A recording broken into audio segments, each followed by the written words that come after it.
te parece, Miquel? ¿Cómo recordaremos después estos días del confinamiento?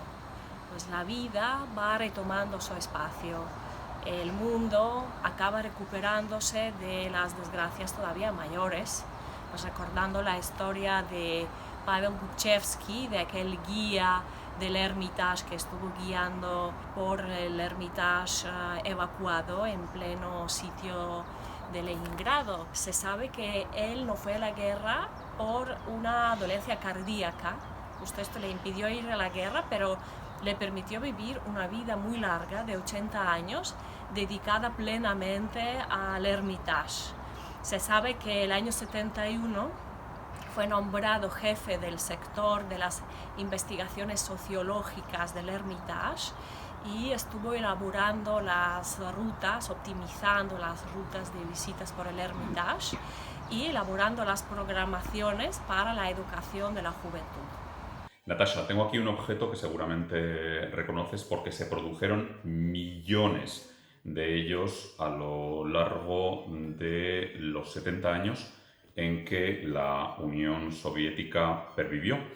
Y se trata de una de las muchas representaciones de Lenin que se realizaban en una aleación de sílice y aluminio. Fueron enormemente populares y se encontraban por doquier en forma de propaganda.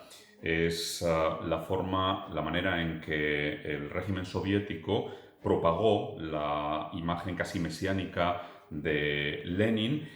Había muchísimos modelos, tantos casi como los que convertidos en grandes estatuas adornan tantas plazas, tantas avenidas todavía hoy en día en importantes ciudades de la Federación Rusa y sobre todo en tu ciudad, en Moscú, donde podemos encontrar una cantidad enorme, una cantidad muy grande de estatuas que representan todavía hoy en día a Vladimir Ilich Lenin en poses que luego nos puedes contar el pueblo ruso con ese humor tan particular ha bautizado de maneras muy divertidas. Aquí lo podemos ver vestido con un terno, con un elegante abrigo, pero con un distintivo que es su visera. Y esa visera, la visera proletaria, es la que lo convierte en una especie de vínculo entre el poder y el pueblo, entre el soviet y el proletariado.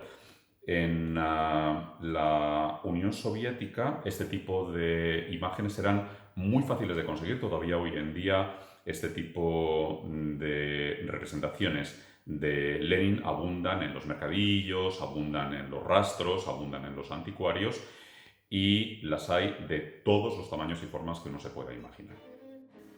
Pues cierto, Miquel, existen varios cánones de representación de Lenin. Lenin con su visera proletaria, eso por obligación, la podía tener puesta en la mano, guardada en el bolsillo, pues podía agitar, podía aclamar las masas de proletarios y campesinos, podía abrazar a los niños, podía trabajar duramente en su despacho porque su productividad era tremenda. Entonces, ¿quién empieza la leninificación del país? Eso fue Stalin, porque en vida de Lenin solo ha habido una estatua de Lenin que esculpió un obrero de Noginsk, porque adoraba al caudillo, pero Stalin lo hizo ya en plan grande, porque no le importaba idolatrar a Lenin, porque ya estaba muerto. Lo continuó Khrushchev. Después del 20 reunión del Comité Central del Partido Comunista, donde se hizo la desestalinización del país, a cambio Khrushchev ofreció el culto a la personalidad de Lenin. Entonces se plagaron todas las plazas y jardines y todos los rincones de las ciudades con las efigies de Lenin. Como había tantas, la gente ya empezó a inventarles apodos graciosos. Era como una especie de bautizar los cánones. Pues qué tipos de Lenin había. Podía haber un Lenin bailando giga, Lenin pidiendo limosna, Lenin llamando un taxi, Lenin enanito, y son nombres infinitos. Pues llega el momento de una cierta saturación de tanta presencia del realismo socialista por todas partes. Ya poca gente cree en los ideales de la revolución y las citas de Marx, Lenin y de Engels se usan como un lugar común en cualquier ponencia, sea de biología, astrología o filología. Entonces, en medio de este cansancio del realismo socialista, surge un movimiento artístico postmodernista, Sotsart, inventado por dos artistas soviéticos, Komar y Melamid, que era muy lúdico y hacía cosas tipo, cogía un lema más común del régimen, como «Viva el Partido Comunista», y lo firmaban, Komar y Melamid. ¿Te acuerdas? Hace como un año había una exposición buenísima de ellos en el MoMA de Moscú. En relación al movimiento Sotsart que comentabas hace unos instantes, efectivamente el año pasado en el MoMA de Moscú en primavera se celebró una exposición dedicada a los dos artistas que crearon este movimiento, Vitaly Komar y Alexander Melamid. En el año 1981 ellos realizaron una serie de acciones bajo el nombre Realismo Socialista Nostálgico. Se trataba, en primer lugar, de abolir el monopolio de las artes realistas soviéticas, del realismo socialista, era el arte oficial, el arte único, pero también de oponerse al dominio imperante a nivel mundial del modernismo internacional y, en tercer lugar, crear una nueva estética. Se trataba de crear un nuevo estilo global, un nuevo estilo internacional que partía de una nueva filosofía. Se trataba de un estilo ecléctico muy particular. Cuando cayó la Unión Soviética, en el año 1991, ellos reflexionaron mucho sobre el vandalismo que se produjo sobre este tipo de imágenes monumentales, imágenes mucho más grandes. Su proyecto entonces se llamó Propaganda Monumental, y esa propaganda monumental tendía a salvar las imágenes del realismo socialista, como esta, por ejemplo, que sostengo en mis manos, frente al creciente vandalismo. Y en la exposición del MoMA el año pasado, recuerdo que la última sala dentro de esta muestra estaba dedicada a toda la colección, la serie completa de imágenes de aluminio y silicio como esta. Aparecían todas las imágenes de Lenin en todas las poses que uno se pueda imaginar, y esta en particular. Hay unas memorabilias soviéticas que son preciosas. Mira esa estrellita rubí con el rostro de Lenin niño en el centro. Se lo ponían los oktyabriata, los octubristas, nietos de Lenin, se les decía nietos de Lenin, aunque Lenin nunca ha tenido ni siquiera hijos. Entonces los primeros oktyabriata eran los niños que nacieron el año de la Revolución de Octubre, en 1917.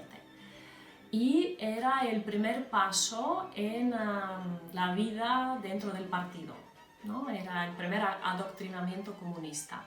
Después seguía la integración a la organización de los pioneros, después a la organización de los jóvenes comunistas, Komsomol, y hacia la edad de 28 años ya entrabas en el partido. Ese es el ciclo completo.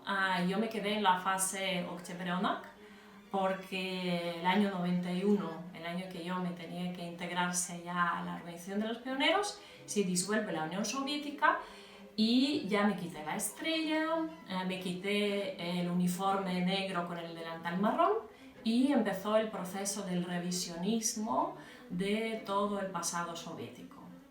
Entonces, en mis tiempos, ser un octubrista significaba portarse bien, sacar buenas notas, ser un ejemplo moral, pero nada más, ¿no? Pero en otros tiempos la cosa iba más en serio y se creaban grupos de 5 niños. ¿Por qué 5? Pues porque son como las puntas de la estrella comunista, y organizaban todas unas microcélulas de la sociedad.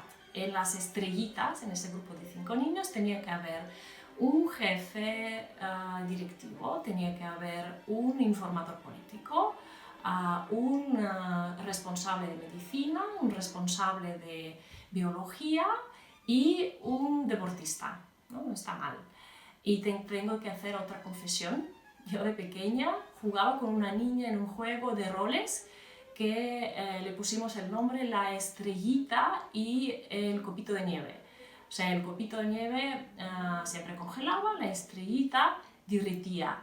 Entonces, visto desde ahora el tema, clarísimamente no era la estrellita del cielo la que teníamos en cuenta nosotras, sino la estrella rubí del Kremlin.